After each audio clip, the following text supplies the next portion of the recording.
आत्माओं इस अमर कथा में अरुचि ना करना। असंख्यों युगों के बाद तुम्हारा बिल्ली के भागों छीका टूटा है वीर, इसको छक छक कर खा लो और कल्याण करा लो।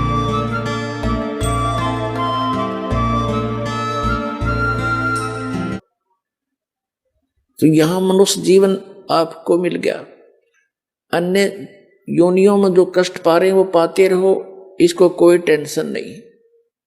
इसको टेंशन जब होती है जब ये मानव शरीर प्राप्त करता है ये प्राणी, इसको क्या टेंशन रहती है कि इस मानव शरीर में इसको इतनी बुद्धि है कि ये अच्छे और बुरे का ये निर्णय कर सकता है। और इसी मनुष्य जीवन के अंदर कहीं ऊपर के लोक से सतलोक से आकर के कोई परमात्मा का भेजा हुआ संत हंस और यहां आकर सच्चाई ना बता दे, इसलिए इस डर से ये अपने डुप्लीकेट संत भेज गए और पूरे मानव समाज को यथार्थ ज्ञान से वंचित करा देता है और वो साधना करवाता है जिससे इनको कोई परमात्मा से मिलने वाली राहत प्राप्त ना हो। इसका उद्देश्य क्या है? इसका उद्देश्य ये है कि ये सभी नास्तिक हो जाएं और नास्तिक होने के बाद फिर ये भगवान की कोई चर्चा करेगा उसकी सुनेंगे ही नहीं। तो इस दृष्टिकोण से इसने ये सब अपना जाल फैला रखा है। और परमात्मा क्या चाहते हैं? क्योंकि हम उसके बच्चे हैं, कबीर जी के, परम पूज्य कबीर परमेश्वर जी जो काशी के अंदर 120 वर्ष रहे थे, एक जुल्हाए धानक की भूमिका की थी, वो परमात्मा है, परम अक्षर ब्रह्म है, सारी सृष्टि के रचनहार है। अब इस काल ने हमें इतना भ्रमित कर दिया कि हम लाल को तो भूल गए और कौड़ियों की कीमत इतनी बता दी, लाल से भी अधिक। हमने उन कौड़ियों की गठड़ी बांध ली और लाल को कूड़े में फेंक दिया। अब इस दास को भेजा जोरी बनाकर, इस दास ने परखा इस लाल को और आपके सामने वो परख दिखा दी, सदग्रंथों से प्रमाण दिखाए कि भगवान कैसा है, वो क्या करता है, उसकी कैसी लीलाएं करता है वो, और उसका प्रमाण कहाँ है। उन सदग्रंथों में दास ने प्रमाणित कर दिया जिनको आप सत माना करते थे। कौन कौन से? पवित्र चारों वेद, पवित्र श्रीमद् भगवत गीता, इनके अंदर स्पष्ट लिखा है कि जिसको आप जी परमात्मा मान रहे थे, श्री कृष्ण अर्थात श्री विष्णु जी को, और ये भी मान रहे थे कि श्री कृष्ण जी ने गीता का ज्ञान दिया, तो ये भी निर्णय कर दिया इस दास ने परमात्मा कबीर जी की रजा से कि श्री कृष्ण जी के शरीर में प्रवेश करके इस काल भगवान ने गीता का ज्ञान बोला। श्री कृष्ण जी को पता ही नहीं मैंने गीता के ज्ञान में क्या कहा था। ये बहुत बार प्रमाणित कर दिया और आगे आने वाले समय में भी करेंगे। ये प्रमाणित सदग्रंथ है हमारे, उसमें गीता ज्ञानदाता कहता है कि यदि तूने मेरी भक्ति करनी है तो ओम नाम है। श्रीमद् भगवत गीता अध्याय नंबर 8 के श्लोक नंबर 13 में गीता ज्ञानदाता ये ब्रह्म है, ये काल है। जो गीता अध्याय नंबर 11 के श्लोक नंबर 32 में कहता कि अर्जुन मैं बढ़ा हुआ काल हूं और अपरिवर्त हुआ हूं, तू ना युद्ध करेगा तो भी मैं इनको मार डालूंगा। तो इससे सिद्ध है कि श्री कृष्ण नहीं थे वह, श्री कृष्ण तो वहां खड़े थे, ये कहते नहीं कि मैं अब आया हूं, अब परिवर्त हुआ हूं। श्री कृष्ण जी ने पहले कभी अपने आप को काल नहीं कहा और इस गीता के ज्ञान और महाभारत का नाश होने के बाद कभी उसने अपने आप को काल नहीं कहा। जब तक महाभारत पूरा नहीं हो लिया, ये युद्ध में नाश नहीं हो लिया, इतने ये ब्रह्म श्री कृष्ण जी में प्रवेश रहा और इसका काम पूरा हो लिया, फिर निकल गए। फिर श्री कृष्ण जी को पता ही नहीं मैंने क्या बोला था गीता जी में। जैसे एक प्रेत आत्मा किसी के शरीर में प्रवेश करके ओरिजिनल आत्मा को दबा लेता है और स्वयं वहां अपनी ऊट पटांग बकवादें करता है, उसके निकल जाने के बाद ओरिजिनल आत्मा को कुछ ज्ञान नहीं होता। मैंने बोला क्या था, दूसरे ही बताते हैं ऐसे बोल रहा था, ऐसे बोल रहा था, ऐसे बोल रहा था। तो ये क्या कहता है कि मेरा तो एक ओम नाम है, नथिंग एल्स। और मेरी भक्ति करेगा तो मुझे प्राप्त होगा, लेकिन युद्ध भी करना ही पड़ेगा। और युद्ध करना पड़ेगा तो शांति कहाँ? श्रीमद् भगवत गीता अध्याय नंबर 18 के श्लोक नंबर 62 में कहा है कि तू सर्वभाव से उस परमेश्वर की शरण में जा, उसकी कृपा से ही तू परम शांति को और सनातन परम धाम को प्राप्त होगा। अपरम शांति के लिए तो वो अपने से अन्य किसी परमेश्वर की शरण में जाने के लिए कह रहा। तो जब तक जन्म और मृत्यु है परम शांति हो ही नहीं सकती। आप देखो, गर्भ में दुख, परमात्मा ने बताया है कि मां के पेट में जो बच्चा होता है उसको उस दौरान इतना कष्ट होता है जैसे आजीवन व्यक्ति कुष्ठ रोग से गल कर मर जावे 50-60 वर्ष तक। जो उसको दुख होता है वो कष्ट उस बच्चे को होता है जब वो मां के गर्भ में रहता है। और उसके बाद फिर सारा जीवन कष्ट ही कष्ट। कभी रोग हो गया, फिर युवा हुआ, यहाँ निर्वाह का संकट, फिर विवाह का संकट, विवाह ना हुआ तो दुखी हो गया, तो फिर माँ दुखी, संतान ना हुई तो दुखी, संतान हो गया फिर माँ दुखी, कोई मर गया, कोई बच गया, कोई बीमार है, कोई बकवाद कर रहा है, कुछ हो रहा है, और सारा कुछ ठीक भी लग रहा है, स्वयं मृत्यु हो जाती है, सब बच्चे बिलखते रह जाते हैं। तो यहां शांति नाम की चीज नहीं। और जो ओम का जाप करते हैं और ओम शांति कहते हैं, ओमकार शांति का तो खड़ा एक्सीडेंट है, कभी शांति हो ही नहीं सकती ओम से। ये तो खुद कहता है मेरा ओम नाम है, पर युद्ध करना पड़ेगा। शांति चाहिए तो उस परमेश्वर की शरण में जा। और उसके लिए इसने ऑप्शन छोड़ दिया है चौथे अध्याय के 34वें श्लोक में श्रीमद् भगवत गीता में, कि उन तत्वदर्शी संतों की खोज कर और उन तत्वदर्शी संतों से फिर वो तत्व ज्ञान जान समझ उनको दंडवत प्रणाम करने से और कपट छोड़कर नम्रता पूर्वक प्रश्न करने से वो तत्वदर्शी संत तुझे उस परमात्म तत्व का यानी तत्व ज्ञान का ज्ञान कराएंगे। वो तत्व ज्ञान कौन सा है? श्रीमद् भगवत गीता अध्याय नंबर 4 के श्लोक नंबर 32 में बताया है। यहां अनुवादकर्ताओं ने, ये अज्ञानी थे, सारे तत्व ज्ञानहीन प्राणी थे जिन्होंने अनुवाद करने की चेष्टा की, लेकिन जहां सही ज्ञान आना था उसके विपरीत अर्थ करके उसको सारा ही बदल दिया, सारा अर्थ ही खत्म कर दिया गीता जी का। एक ब्रह्मणे मुखे शब्द है चौथे अध्याय के 32वें श्लोक में श्रीमद् भगवत गीता के। तो इन अनुवादकर्ताओं ने ब्रह्मणे मुखे का अर्थ कर दिया वेद की वाणी में। 17वें अध्याय के 23वें श्लोक में ब्रह्मणे शब्द है, इन्हीं अनुवादकर्ताओं के द्वारा उसका अनुवाद किया गया है सच्चिदानंद घन ब्रह्म। ब्रह्मणे माने सच्चिदानंद घन ब्रह्म, यानी परम अक्षर ब्रह्म, वो परमात्मा जिसकी शरण में जाने के लिए गीता ज्ञान दाता कहता है, और वो स्वयं आकर के यथार्थ ज्ञान बताता है। श्रीमद् भगवत गीता अध्याय नंबर 4 के श्लोक नंबर 32 में कहा है कि उस सच्चिदानंद घन ब्रह्म के मुख कमल से उच्चरित उस वाणी में यज्ञों की जानकारी, यज्ञ माने धार्मिक क्रियाओं की, अनुष्ठानों की, साधनाओं की जानकारी विस्तार के साथ कही गई है। वो तत्व ज्ञान है।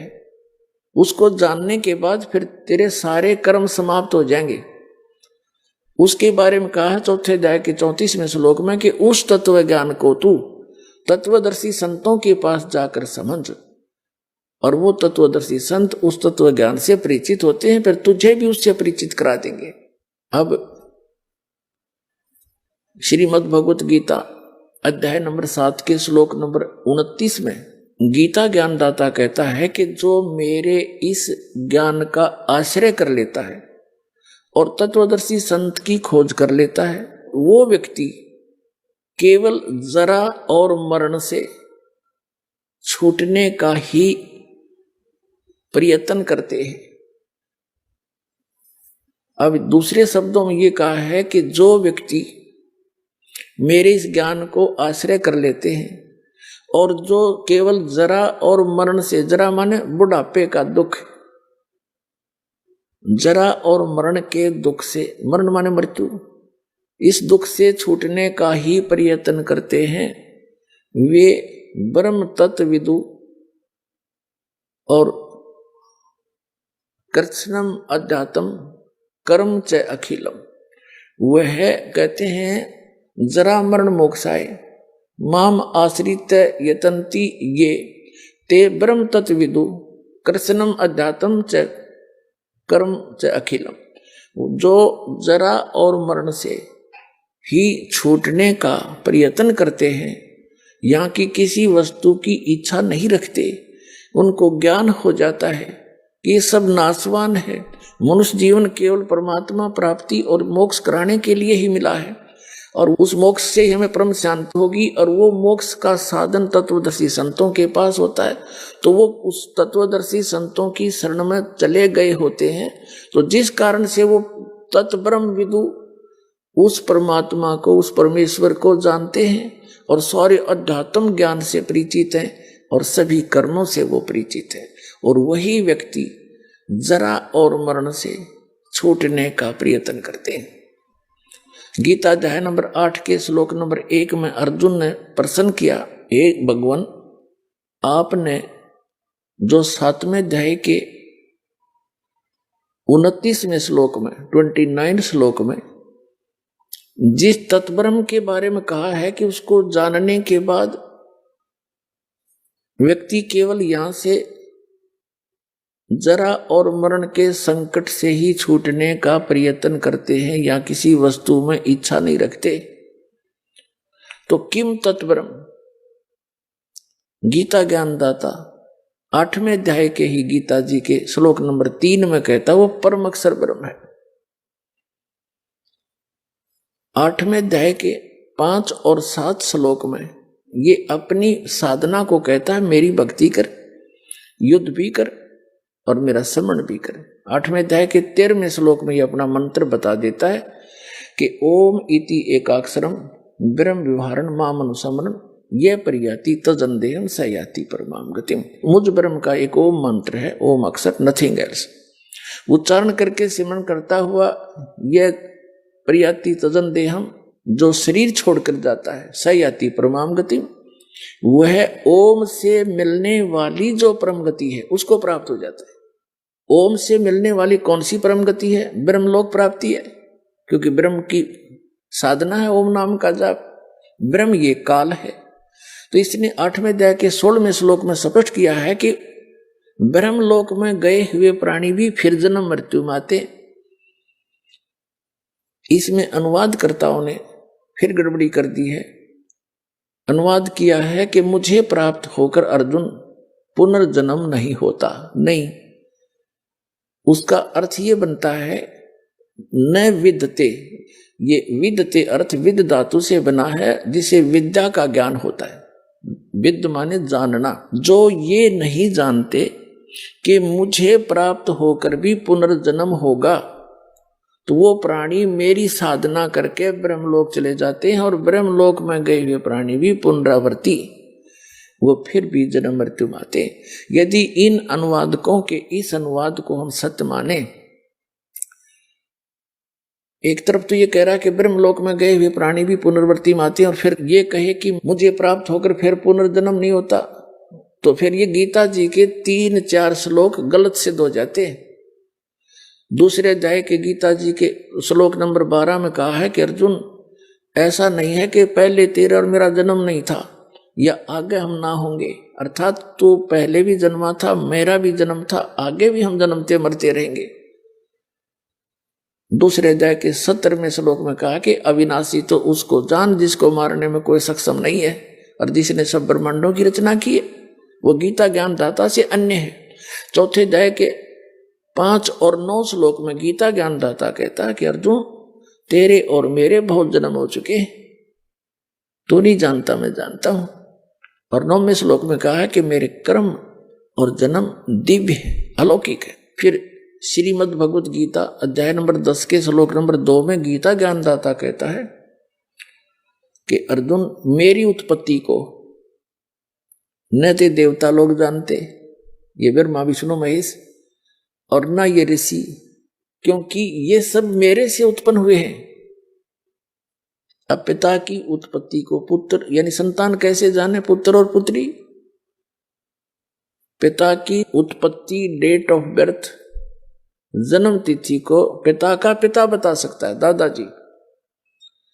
तो वो सबके जो पिता हैं, कबीर परमात्मा, हम सबके जनक हैं, इनके भी वही जनक है। उन्होंने आके इनकी उत्पत्ति बताई है कि इस ब्रह्म का जन्म ऐसे हुआ था और कैसे इसके कर्म और जन्म अलौकिक हैं, ये भी उस परमेश्वर ने ज्ञान दिया। तो इससे सिद्ध हुआ कि ये भी जन्म मृत्यु के अंदर है और इसके उपासक भी। जब तक जन्म और मृत्यु है तो शांति नहीं। पुण्यात्मों, हम तत्व ज्ञान के अभाव से यहां डले ढोरे हैं। सारा दिन आजीवन एक रोजी रोटी निर्वाह के लिए बर्बाद करके चले जाते हैं और यही पूरा नहीं होता। और हम जैसे परिवार भी आपका है, अच्छी संतान, नेक संतान प्राप्त है और आप बड़े अच्छी तरह सेट हो, उनके साथ बड़े प्यार से रह रहे हो, जब कितना अच्छा लग रहा है। और एक सेकंड में मृत्यु हो जा, आपकी भी हो सकती है, आपके बच्चों की भी हो सकती है। फिर क्या हुआ? ये खाक सुख है।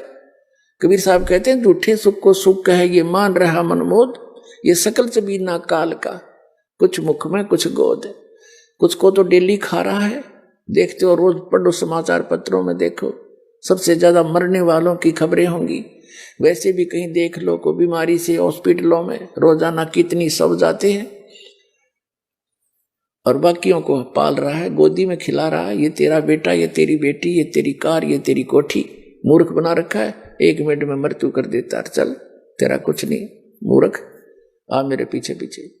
वहां तपस्या पर भूल कर 1 लाख को डेली खाता ही। अब परमात्मा ने आकर किसका जाल समझाया कि झूठे सुख को सुख कहे ये मान रहा मनमोद, ये सकल से बीना काल का, ये कुछ मुख में कुछ गोद। अब एक व्यक्ति के 3 पुत्र थे, एक की मृत्यु होगी, हाहाकार मच रहा। सांत्वना व्यक्त करने के लिए, शोक व्यक्त करने के लिए बहुत से रिलेटिव कुल के लोग आ रहे थे।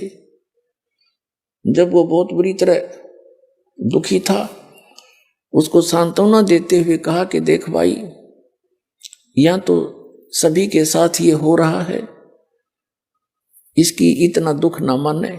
देखो, इस व्यक्ति का इकलौता पुत्र था और वो भी मारा गया, इसने भी अपना दिल डांटा, शांति कर। तो उस व्यक्ति को राहत मिली, रोना बंद किया, ये सोचकर कि हे भगवान, इससे तो मैं ही ठीक हूं, इसका तो बेचारे का इकलौता पुत्र था, वो भी गया, इसके पास तो कुछ भी नहीं रहा, मेरे 2 तो बचे हुए हैं। तो ऐसे उसने सुख महसूस किया। तो के खाक सुख हुआ वो? क्या वो पुत्र वापस आ गया? तो हम ऐसे दूसरे को घना दुखी देखकर उस अपने आड़े थोड़े दुख को सुख मान रहे हैं। परमात्मा कहते हैं, यह सुख नाम की 21 ब्रह्मांड में वस्तु नहीं है। हम बूरा की बोरी छोड़े, बूरा की बोरी सतलोक में, हम आगे यहां नमक की मंडी में, एक जैसी वैसी ही है वो बूरा भी, कलर में ऐसा ही है नमक। हम इन नमक की बोरियों में वो बूरा खोज रहे हैं। 7 जन्म भी ना पावे, वहां तो बूरा की बोरियों में पावेगी, और वो सतलोक में है। यहां कोई किसी लोक में नहीं है जो किसी प्रकार का आप यहां पर सुख मान के उसकी खोज में लगे रहो। वो सुख तो वही है जहां वो विद्यमान है, तो वहां जाने से ही मिलेगा वो। अपने आत्माओं, अभी तक हमारे कोई जितने भी संत मिले हैं, ये लल्लो पत्तो करनीय थे, इन आप ज्ञान नहीं। इन्होंने तो चेले बनाने का शौक है, घने हो जा बस मेरी प्रभुता हो जाएगी। आप भी नरक में जाएंगे और शिष्यों को भी साथ घसीट ले जाएंगे। अब परमात्मा के सभी बच्चे हैं, ये संत भी उसी के बच्चे हैं। और वो भी परमात्मा के लिए चले थे। ज्ञान उनको मिला नहीं, अभिमान अवश्य मिल गया उनको। संत महंत बन गए, आचार्य शंकराचार्य बन गए। कख का इनको पता नहीं, भक्ति मार्ग ये जानते नहीं, यथार्थ भक्ति ज्ञान इनको नहीं। एक भाषा जान लेते हैं, अटपट करके दुनिया को मूर्ख बना लेते हैं। अब तत्व ज्ञान से हीन प्राणी चाहे कितनी संस्कृत जानता हो और कितना एजुकेटेड हो, और चाहे इंजीनियर हो चाहे डॉक्टर हो, यदि उसने सद्भक्ति नहीं की तो जीवन नष्ट है उसका, ये मनुष्य जीवन बर्बाद हो जाएगा। अब परमात्मा ने आके या दया बख्शी है, या तो 600 वर्ष पहले स्वयं परमात्मा ने यह सच्चाई कही थी स्वयं कबीर भगवान ने, या फिर उनसे परिचित उन महापुरुषों ने ढोल के डंके पर यह ज्ञान दिया था, जिन्होंने परमात्मा को साक्षात देखा था और सचखंड सतलोक में गए थे। जो सतलोक के अंदर परमात्मा उन महापुरुषों को लेकर गए थे, अपना परिचय कराया था और उनको वापस भेज दिया था। वो दृढ़ भक्त थे, वो सूरवीर थे, परमात्मा के एक विशेष कृपा पात्र थे। तो उनको परमात्मा सचखंड लेकर गया, फिर उनको वापस छोड़ दिया। उनके बाद उनका जीवन बदल गया और परमात्मा की सच्चाई को ढोल के डंके पर जगह जगह जाकर कहा। कोई मानो ना मानो, वो कहा करते हैं सच्ची। तो अब वो सेवा इस दास को दी है। अब जैसे किन किन महापुरुषों को इस दास से पहले परमात्मा का साक्षात्कार हुआ था। आदरणीय धर्मदास साहिब जी गांव बांधोगढ़ वाले, उनको परमात्मा मिले थे और वह भी हमारी तरह यही लोक वेद के आधार से साधना कर रहे थे। रामकृष्ण शंकर भगवान का जाप जपा करते थे। एक गुरु भी बना रखे थे रूपदास जी, वैष्णव परंपरा के। और सभी जो क्रियाएं पवित्र हिंदू धर्म के अंदर इन आचार्य और शंकराचार्यों ने दृढ़ कर रखा है। श्री राम, श्री कृष्ण और भगवान शिव की भक्ति करो, तीर्थों पर जाओ, मंदिरों की पूजा करो, मूर्तियां रखो, ये सब एकादशी का व्रत रखो, श्राद्ध करो। ये सारी की सारी लोक वेद है, दंत कथा है, शास्त्र विधि त्याग का मनमाना आचरण है। वो सभी कर रहा था। परमात्मा सतलोक से चलकर आते हैं। यही कबीर परमात्मा हमें 3 स्थिति में हमें संभालते हैं। एक स्थिति में ये सतलोक में रहते हैं, वहां इनका मनुष्य सदृश शरीर है। जैसे पवित्र बाइबल में उत्पत्ति ग्रंथ में लिखा है कि प्रभु ने, यीशु परमात्मा ने मनुष्य बनाए और मनुष्यों को अपना जैसा बनाया, नर और नारी करके उनकी उत्पत्ति की। तो भगवान कैसा? भगवान भी मनुष्य सदृश है, जो उसने अपने जैसे बनाए। और किसी भी ईसाई धर्म के पुण्यात्मा को पूछ कर देखो कि परमात्मा कैसा है, वो कहेगा गॉड इज फॉर्मलेस, परमात्मा निराकार है। फिर खाक पढ़ा तुमने अपने इन सदग्रंथों को, तो एजुकेटेड हो गए ऐसी बात करते हो। पवित्र बाइबल की उत्पत्ति ग्रंथ में पढ़ कर देखो, उसमें स्पष्ट लिखा कि परमात्मा मनुष्य सदृश है और उसने अपने जैसा मनुष्यों को उत्पन्न किया है। तो वो परमात्मा सतलोक के अंदर एक बहुत बड़े सिंहासन के ऊपर, बहुत बड़े गुम्बज में, एक बहुत बड़ा गुम्बज बना हुआ, यानी जैसे यहां मंदिर बनाते हैं, मंदिर को तो एक सीधा सा खड़ा कर देते हैं, ऐसे सीधा सा, थोड़ा सा, लेकिन गुम्बज होता है बहुत, एक चौड़ाई उसकी ज्यादा होती, गोलाई, और ऊपर से थोड़ा होता है ऐसा, ज्यादा लंबा ऊंचा नहीं करते जैसे मंदिरों का करते। उसके बीच में परमात्मा एक बहुत अच्छे सुंदर सिंहासन पर बैठे हैं और उनके सिर पर मुकुट है जैसे राजा के होता है, और ऊपर छत्र है जैसे ये भक्तों ने बना रखा है। ये तो आर्टिफिशियल है, वहां परमात्मा का ओरिजिनल है। उनकी एक रोमकूप की इतनी रोशनी है, करोड़ सूर्य मिला दे, करोड़ चंद्रमा, उनकी मिली जुली रोशनी प्रकाश भी परमात्मा के एक रोमकूप के प्रकाश से फीकी है। इतना तेजो में शरीर है। ये तो प्रथम सती थी। और 2 अन्य स्थितियों में वो कैसे हमें संभालता है। एक तो वो प्रत्येक युग में एक लीला करते हैं, सतलोक से आते हैं और एक नवजात शिशु का रूप धारण करके कमल के फूल पर विराजमान होते हैं। कमल का फूल सरोवर में ही होता है, जल में, तो उस सरोवर के ऊपर आकर विराजमान होने के कारण नारायण, नार माने जल होता है, आयन माने उस पर आने वाला, विराजमान होने वाला, इसलिए नारायण शब्द भगवान के लिए प्रसिद्ध है। तो वो नारायण कौन है? वो सतपुरुष हैं, कबीर देव जी हैं, जो ऐसी लीला करते। वो कमल के फूल पर आकर शिशु रूप धारण कर लेते हैं। वहां से उनको निसंतान दंपति उठा ले जाते हैं और फिर वो जब बड़े होने लगते हैं तो बालक अवस्था में वो खाना पीना कुछ नहीं करते। तब वो चिंतित होते हैं उनके माता पिता। तब कुंवारी गाय लाई जाती है परमात्मा के आदेश से और कुंवारी गाय दूध देती है। उन कुंवारी गायों के दूध को परमात्मा पीते हैं, उससे उनके परवरिश की लीला होती है। ये प्रमाण ऋग्वेद के अंदर भी है और कबीर परमात्मा ने 600 वर्ष पहले ये लीला की थी, जो कबीर सागर के अंदर विद्यमान है। ज्ञान प्रकाश के अंदर एक अंग है, एक अध्याय है ज्ञान प्रकाश पवित्र कबीर सागर का, उसमें भी विद्यमान है कि परमात्मा ने कुछ खाया पिया नहीं जब वो नवजात शिशु रूप में आकर प्रकट हुए थे। इनके कोई जनक नहीं, इनके कोई माता पिता नहीं, ये स्वयंभू है। तो उसे मैंने कुछ नहीं खाया पिया। फिर एक गाय मंगाई गई, उसके ऊपर उसने दूध दिया, जब परमात्मा ने दूध पिया। और यही प्रमाण ऋग्वेद मंडल नंबर 9 सूक्त नंबर 1 के मंत्र नंबर 9 के अंदर है कि परमात्मा जब शिशु रूप धारण करके यहाँ प्रकट होते हैं, उनके परवरिश की लीला कुंवारी गायों के द्वारा होती है। तो फिर भगवान कौन है? ऐसी लीला की है किसी कृष्ण और राम ने, या किसी और इस हजरत मोहम्मद ने, या किसी ईसा जी ने? तो who is God? Kabir is God. अब जैसे ईसा जी कौन थे? ये भगवान के पुत्र कहे जाते हैं। और हजरत मोहम्मद कौन थे? ये अल्लाह के पैगंबर थे। और श्री राम और कृष्ण कौन थे? ये ब्रह्म के पुत्र हैं, काल के पुत्र हैं। और कबीर साहब कौन है? ये स्वयं परमात्मा है, ये असंग ब्रह्मांड के स्वामी है, कुल मालिक है। दूसरी सतिथि में जब धीरे धीरे बड़े होते हैं, छोटी उम्र में ही अपने जिस उद्देश्य को लेकर वो आते हैं हमें ज्ञान देने के लिए, उस ज्ञान का प्रचार शुरू कर देते हैं।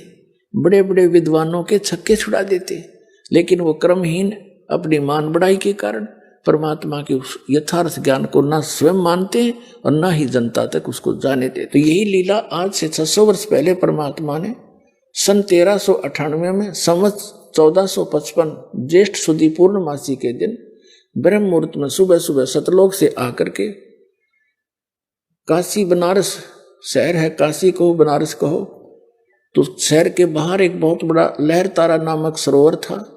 उसके ऊपर आकर के परमात्मा ने एक कमल के फूल पर नवजात शिशु का रूप धारण किया। उसके प्रत्यक्ष दृष्टा थे एक अष्टानंद नाम के ऋषि। वो सुबह सुबह स्नान करने के लिए वहां जाया करते थे। एकांत स्थान पाकर के अपने गुरुदेव स्वामी रामानंद जी द्वारा प्राप्त उस भक्ति विधि का वो अभ्यास करते थे। उन्होंने देखा कि आकाश से एक प्रकाश का पुंज आया, उसकी आंखें उस प्रकाश को सहन नहीं कर सकी। ऋषि अष्टानंद जी की आंखें बंद हो गई।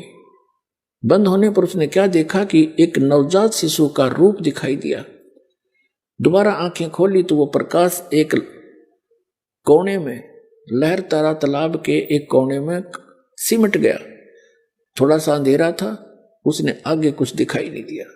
अब जैसे पुण्यात्माओं हम सूर्य की ओर देखते हैं तो हमारी आंखें सहन नहीं करती, आंखें बंद कर लेते हैं, तो सूर्य का प्रकाश रहित आकार हमें उसकी प्रतिबिंब दिखाई देता है।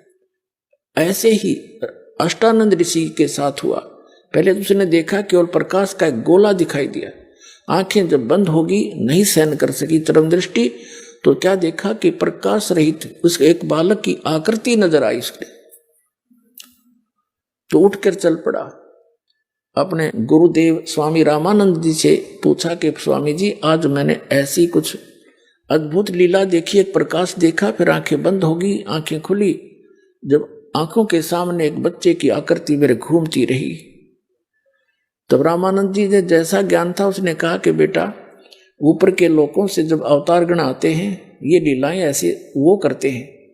अब यहाँ किसी माँ के यहाँ जन्म लेंगे गर्भ में, वो लीला करने आए हैं। अब इन ऋषियों ने को इतना ही ज्ञान था कि भगवान माँ से ही पैदा होता है, वो भगवान माँ से पैदा हुआ फिर भगवान की साथ, तो वो परमात्मा स्वयंभू थे, स्वयं आए, तो ये प्रत्यक्ष दृष्टा थे। ये दूसरी सतिथि है उस परमात्मा की, हमें संभालने की, हमारे को यहाँ यथार्थकार देने के लिए आने की। और फिर जब धीरे धीरे बड़े हुए, जुलाहे का काम भी करते थे, एक झोंपड़ी में रहते थे, असंख्य ब्रह्मांडों का पालन करता, एक झोंपड़ी में रहा करता था, कपड़ा बुनकर दिखाते थे। इसका कारण क्या था? ये कहते हैं समझदार को संकेत बहुत होता है। वो ये बताने आए थे तुम सारा जीवन इस माया के डले ढोंड में बर्बाद कर रहे हो।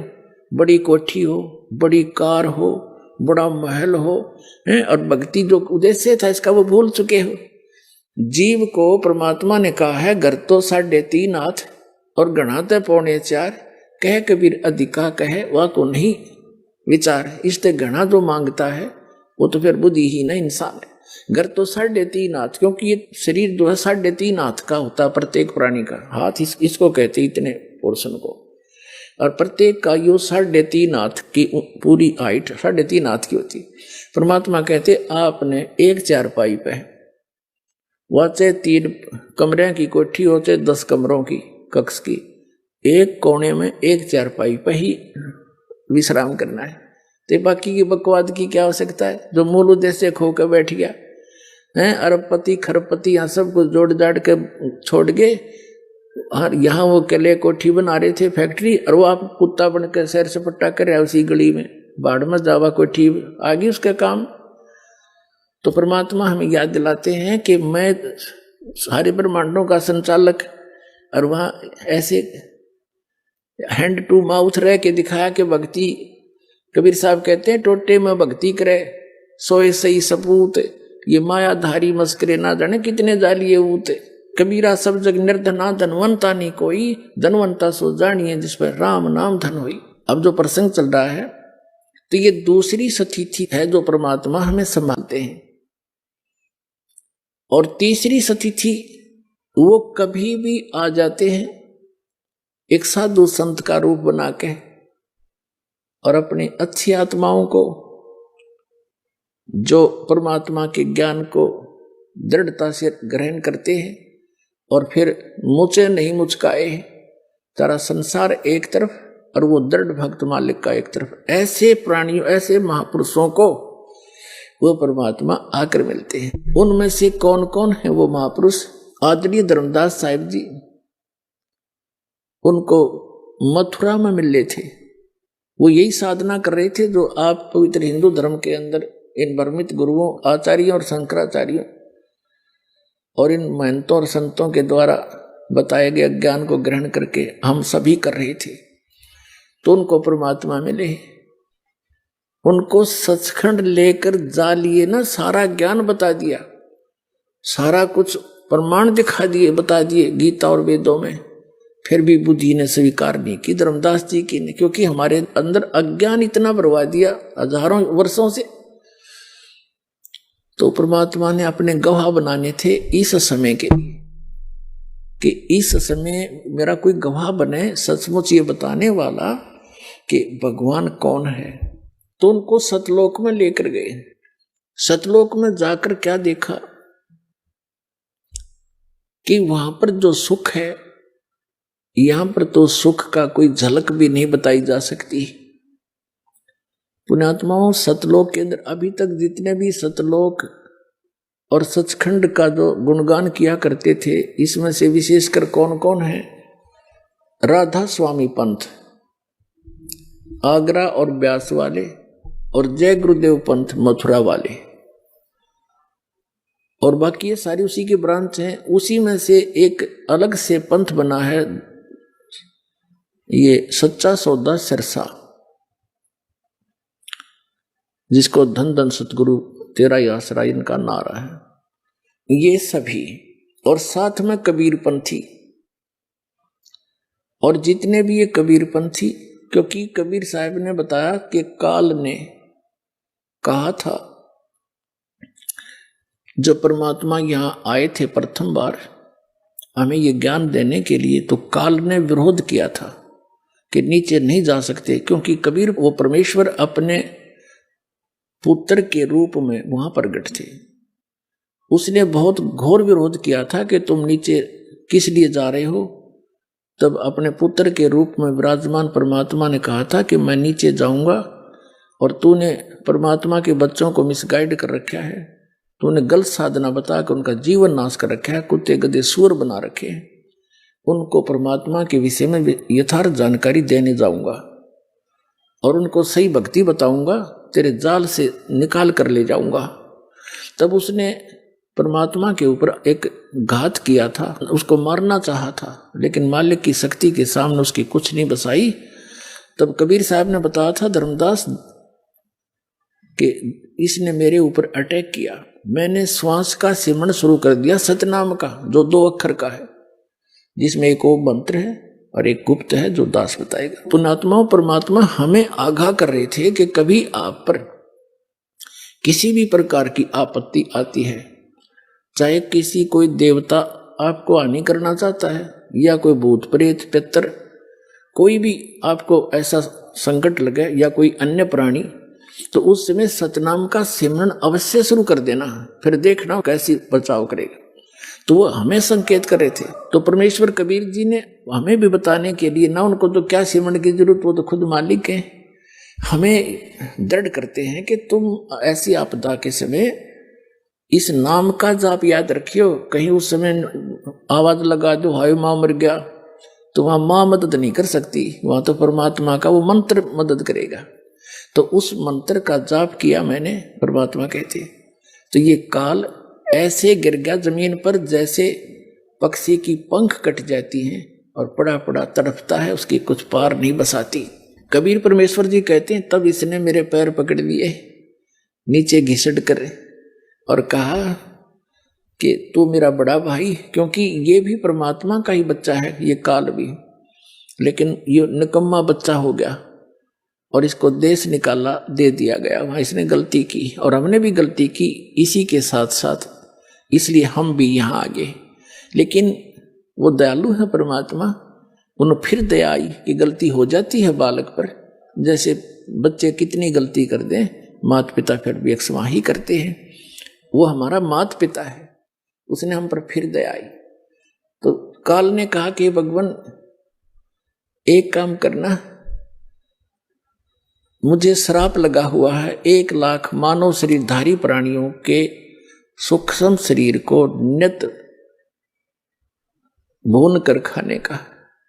यदि आप सभी को ले जाओगे अभी तो मेरी कैसे भूख मिटेगी, इसलिए आप 4थे युग में जीव ले जाना, 3 युगों में जीव कम ले जाना। इसने पैर पकड़ के छोड़ा नहीं, बुरी तरह रोता रहा। तब कहा ठीक है, और बोल क्या मांगता है भिखारी। तब इसने एक और प्रार्थना की कि भगवान 4थे युग में जब तुम ज्ञान प्रचार करो तो अपना ज्ञान समझाकर अपने बनाकर आप सतलोक ले जाना, जबरदस्ती बलपूर्वक ना ले जाना। तो परमात्मा को पता था कि जब तक इनको ज्ञान नहीं होगा तो इनकी आस्था वहां बनेगी नहीं, और जहां आशा ता वासा हुई, मन कर्म वचन सुमरियो सोई। जब आपको ज्ञान होगा उस सतलोक के सच्चे सुख का, इन सब प्रमाणों से जो दास आपके सामने प्रस्तुत करेगा, आपके अटल विश्वास हो जाएगा कि सचमुच ऐसा है, ऐसा ज्ञान दूंगा आपको, ये सत्य मानना। आपको ऐसा चाह चढ़ेगा सतलोक जाने का, ऐसी उमंग उठेगी आपके, और सच्चाई होगी सारी की सारी। जैसे बच्चे की छुट्टी ना हो और कोई रिश्तेदारी में विवाह हो जाता है तो छोटे उन बच्चों को वहीं छोड़कर माता सोचती है ये इतने पढ़ लेंगे, 2 दिन में जा आती हूँ। तो वो बच्चों को पता लग जाता, वो रो रो के पीछे चला करें, मैं भी चलूंगा मम्मा के, डटे नहीं डटा करें। तो ऐसी स्थिति आपकी होगी, क्योंकि यहाँ का तो आपने देख लिया, ये सांग के सुख है, इससे आप खूब परिचित हैं। और नहीं तो दास के इस ज्ञान से और आपकी ये समझन वाली आंखें क्लियर हो जाएंगी, खूब अच्छी तरह समझ सकोगे। और जब सभी प्रमाण होंगे, तो जहां जिन महापुरुषों ने सतलोक देखा, सचखंड वाक्य बताया, उनके एफिडेविट आपके सामने रूप किए जाते हैं। आपके लिए करवाया दाता ने सारा कुछ, कि ताकि जब ये समय आवे, ये है वो प्राइम टाइम कलयुग का, जिसमें आप सबको मोक्ष करना है।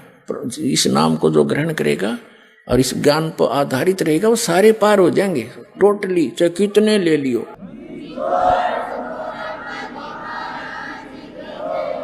परमात्मा को ये भी मालूम था कि सतयुग त्रेता द्वापर में पुनकर्मी प्राणियों के ही जन्म होते हैं, और वो जो भी साधना डले ढोरे हैं, शास्त्र विरुद्ध कर रहे हैं, वो ये सोच लेते हैं कि जो हमें संसारिक सुख या कोई बचाव किसी से हो रहा है, ये हमारी इन्हीं पूजाओं से हो रहा है। ये उनको भ्रम रहता है। इसलिए परमात्मा के उस यथार्थ ज्ञान को बहुत ही इक्का दुक्का ही व्यक्ति स्वीकार किया करता है, सतयुग त्रेता द्वापर तक। अब कलयुग में मालिक को पता था कि कर्महीन प्राणियों का जन्म होगा, इनके पूर्व जन्म के पुण्य गणे नहीं होंगे, तो ये जो साधना कर रहे होंगे उनसे उनको कोई लाभ होगा नहीं, तो फिर ये साधना करते करते भी दुखी हो रहे होंगे।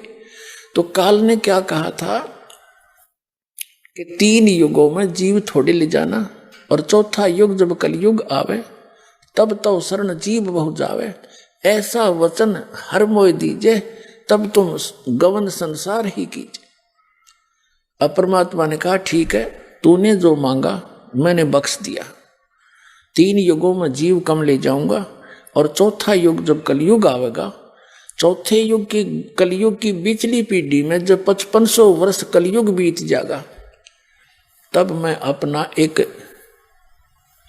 अंश भेजूंगा, अपना प्रतिनिधि, अपना दास भेजूंगा, और उस समय उसको मैं सारे मंत्र दूंगा, कंप्लीट नॉलेज दूंगा, और वो फिर पूरे विश्व को ज्ञान देगा, सबका कल्याण करेगा। कृपा कबीर जी की ही होगी। तो परमात्मा ने, कबीर साहब ने यथा तथास्तु कर दिया। तब काल ने कहा, हंसा फिर ये, जब इसका सारा काम उल्लू सिद्ध हो गया। यहाँ तो ऐसा ही है, आप यहाँ के किसी भी व्यक्ति की वृत्ति देख लो, इस काल निरंजन जैसी है। जो ही इसका काम बन गया, हाँ होगी, तभी आंखें बदल गया। कहा कि जाओ जोग जीत संसारा, कलयुग में बेशक चले जाइयो जोग जीत बेशक संसारा, और जीव न मान कहा तुम्हारा, 12 पंथ करूं मैं साजा, और तुम्हारा नाम ले करूं आवाजा। 12 पंथ नाम जो ले ही हमरे मुख में आन सुमोई, और अनेक पंथ चलाऊं या विद जीवों को भरमाऊं, और बेशक चले जाइयो जोग जीत संसारा, जीव न माने कहा तुम्हारा, जीव तुम्हारा कहा न माने, और हमरी ओढ़ हो बाद बखाने। काल ने कहा था कि जब कलयुग आवेगा, इनको ऐसा कर दूंगा, ऐसे अज्ञान से ठोक दूंगा कि ये मेरी तरफ दारी करेंगे, और मेरी ओढ़ होकर, मेरी तरफ होकर के पक्षदारी करेंगे, और तुम्हारे साथ वाद विवाद करेंगे, तेरी कोई नहीं सुनेगा। अब इसने आप देख रहे हो, द्वापर तक कोई धर्म नहीं था, अब कलयुग में हिंदू धर्म बना दिया इन आचार्य और शंकराचार्यों के द्वारा। पहले बौद्ध धर्म शुरू हुआ था, उसके बाद ये हिंदू धर्म बना दिया, उसके बाद फिर ये ईसाई धर्म बना दिया, उसके बाद मुसलमान धर्म बना दिया, उसके बाद फिर सिख धर्म बना दिया, और पता नहीं कितने पंथ चला दिए। जैसे 12 पंथ, कबीर पंथ के अंदर 12 पंथ, जितना भी आज विश्व में विस्तार है, कबीर पंथी लगभग 20 करोड़ होंगे पूरे भारत में, और सारे इन 12 पंथों नकलियों से संबंधित है, और कहते हैं कबीर पंथी, और कक्का उनको पता नहीं, सारी गलत साधना करते हैं, मंत्र देते हैं, अजर नाम, अमर नाम, पाताल सब सिंधु नाम, यही हंस का काम, ये मंत्र है। वो तो 2 अक्षर का नाम जो धर्मदास जी को दिया, सतनाम और सार शब्द गुप्त रखा था, वो बताया, और कहा अब इसको गुप्त रखो, पिछली पीढ़ी में बतावांगे सबको। और एक ये देता है जम्मू के अंदर श्री मधु परमहंस, यूनो का मेरे जैसा किसी के पास ज्ञान नहीं एक सारे ब्रह्मांड में। हर नाम क्या देता है, सतगुरु और सतनाम, खाक मंत्र है यो। अरे कान में फूक मार जो कर दे नो यू सार शब्द है, ना कहने वाले ने पता यू के है, ना सुनने वाले को पता। नो कहो कहा ना जाई, लिखा ना जाई, बोला ना जाई, ये तो वाणी का विषय नहीं है। कबीर साहब कहे आदि नाम हमने भाग सुनाया, ये मूर्ख जीव मर नहीं पाया, हमने तो बोल कर बताया उसका जाप करने का है। आदि नाम का सुमन कर ही सो भव सागर से तरही। तो ये सारे नकली पंथ हैं, कबीर साहब के 12 पंथ। और फिर उसके बाद और अनेक पंथ चलाऊं या विद जीवों को भरमाऊं, तो उसमें अनेक पंथों में से ये राधा स्वामी पंथ, जय गुरुदेव पंथ, राधा स्वामी पंथ आगरा और व्यास वाले, ये ठाकुर जी वाले, कृपाल वाले, जनोद भिवाणी वाले, और ये सच्चा सौदा सिरसा जगमाल वाली, ये गंगवा पंगवा, ये सारे उसी शिवदयाल जी के ही विचारों का एक कुएं का जल है, इनके अंदर वही ज्ञान वही साधना।